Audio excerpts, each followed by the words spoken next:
There is some wild stuff in the Bible, right? Like early on, God asked Abraham to sacrifice his only son. God asked Abraham to kill his only son. And Abraham, like most fathers, said, all right, I'll do it.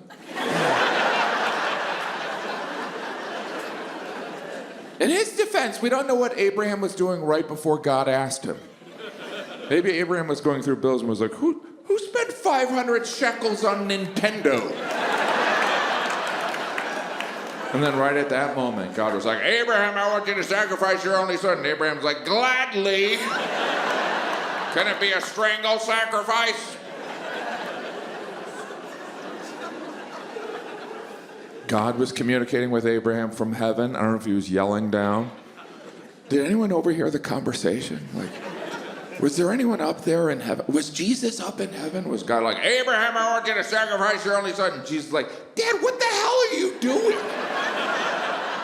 God was like, we've been through this before. Just mind your own business. Pay no attention to that bearded hippie. Abraham, I'd like you to sacrifice your only son. And Jesus like, Dad, you can't ask Abraham to sacrifice his only son. And God was like, that gives me an idea. Jesus, I'd like you to go down to earth and tell the humans I'm your dad. And Jesus is like, if I go down there, if I tell the humans you're my dad, they might get angry. They might hurt me. And God's like, no. Why would they do that? They seem so nice down there. Jesus is like, all right, if I go down there and they start to hurt me, you'll stop them. And God's like, yeah, definitely, probably, maybe. Abraham was rewarded for his loyalty, right? He got to live to the age of 175. He died when he was 175, which is cool. But that was last 90 years. Yikes, right? Do you think when they were first writing down the Bible, anyone was like, wait, do we really want to put 175? I mean, we want people to read this, right? Why don't we just put 75? You know, that's a good run. I could see it. Mediterranean diet. I could have. You know.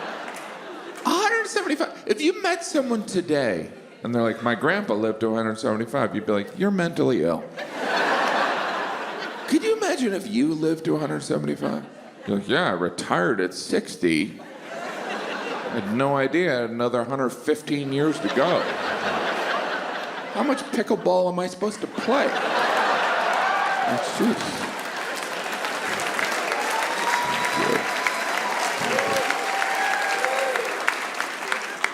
That was Abraham's reward. He got to live to 175. He also is a founding figure of not just one religion, but three religions, right? Judaism, Christianity, and Islam, which is amazing. You know what's even more amazing? Those three religions, best buddies. They get along great, no problems. Does Abraham feel any responsibility? Does he ever look down from heaven like, yikes! I didn't do that. It is crazy how the internet and emails changed our lives. You ever get a handwritten letter in the mail today? You're like, what the hell? Has someone been kidnapped? Huh, I'm not opening it. It's probably filled with anthrax or something. And emails definitely made sending regular mail a chore. You're like, what, I stuck in an envelope, now I gotta go outside? What am I, a triathlete here? Work. You ever have that friend that sends really long emails? You open them up, you feel like you got homework. I can't read this dissertation now. I'm gonna keep that as new. I never even read them half the time. I just hit reply, sounds good. Don't write back, ever. Email is so easy, though. It's every when I have to write an email to a really smart person, I get all tense. I'm like, great, now to be sure this is a complete sentence. Guess I'll capitalize a letter or two. That's a symptom of being lazy when you can't quite reach the shift key. I get the idea. Thank God for spell check, huh? Spell check saves me constantly. I get such an attitude with spell check, though. I'm like, no! It's a person's name, spell check! You are so dumb, spell check. I was right, you were wrong. Oh, that is how you spell Wednesday. Thanks, spell check. He was talking to spell check. That's spell check. I am a horrible speller. You know you're a poor speller when you're writing something, and you have to change what you're writing about based on the words you know how to spell. No one's here. I'll leave a note. Guess I'll see you tomorrow next week. I gotta get spell check for this pen. This guy's weird. We're all a little weird, but we like to think there's someone weirder. I'm sure some of you are looking at me going, well, at least I'm not as weird as Gaffigan. And then I'm thinking, well, at least I'm not as weird as those people in the loony bin. And the people in the loony bin are going, well, at least I'm an orange. Hey, I like oranges. I'm not pregnant. My wife, I haven't talked to her in an hour. But we got 5 kids, and that seems like a lot. And frankly, it's too many. It is a lot, but what am I going to do now? It's not like they come with free return shipping.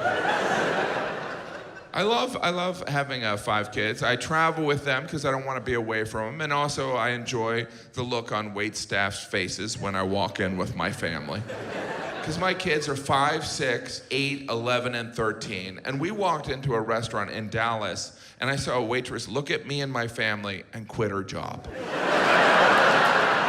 I mean, she could have been getting off her shift. I just saw her look at us and throw down her apron and storm off.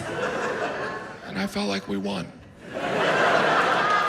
But I like being a dad, I try and do one-on-one time with each of my kids, but it's hard because I travel and there's a lot of them. So sometimes that special daddy and me time is just doing something mundane, like going with me to the post office. It's like, that's right, buddy, just you and me. Going to find out why we got this damn slip on our door. Stick that in the memory bank. My dad, always making time for me. Squeezing me into errands. I remember walking to the post office and listening to him bitch and moan about the federal government. What a guy. Try to be a good dad. I got my kids a dog. I rescued a dog. Thank you. Well, it's not like the dog was drowning. The dog wasn't a victim of sex trafficking. I just went in a building, gave a guy money, and got a dog. That's how I rescued it. After that, I rescued a pizza.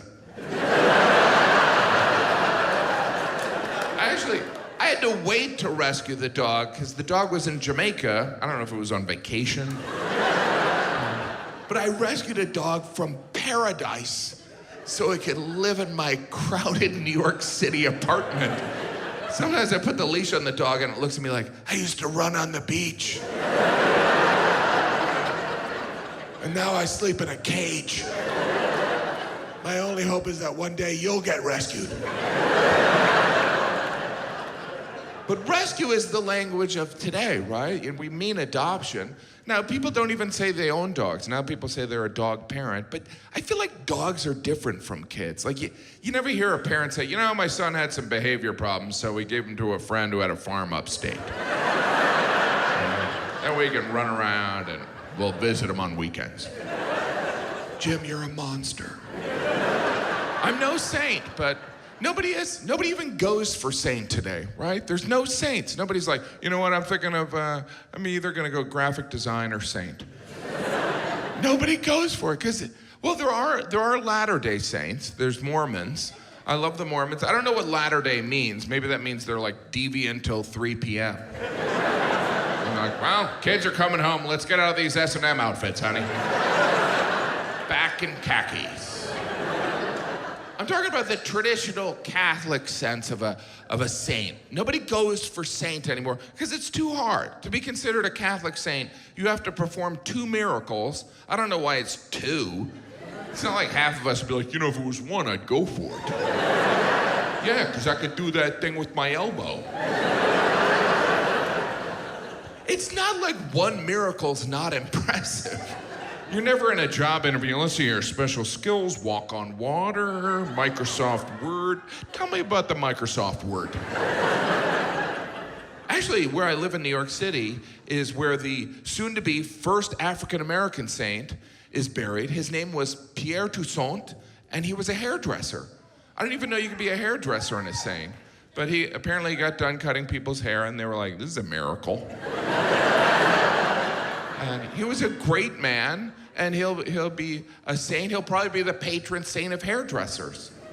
You know, because saints, they're in charge of things. Like, you're in charge of hairdressers, you're in charge of lost objects. St. Patrick, you're in charge of Ireland. St. Patrick, patron saint of Ireland. Every March 17th, we honor St. Patrick by getting wasted. Right?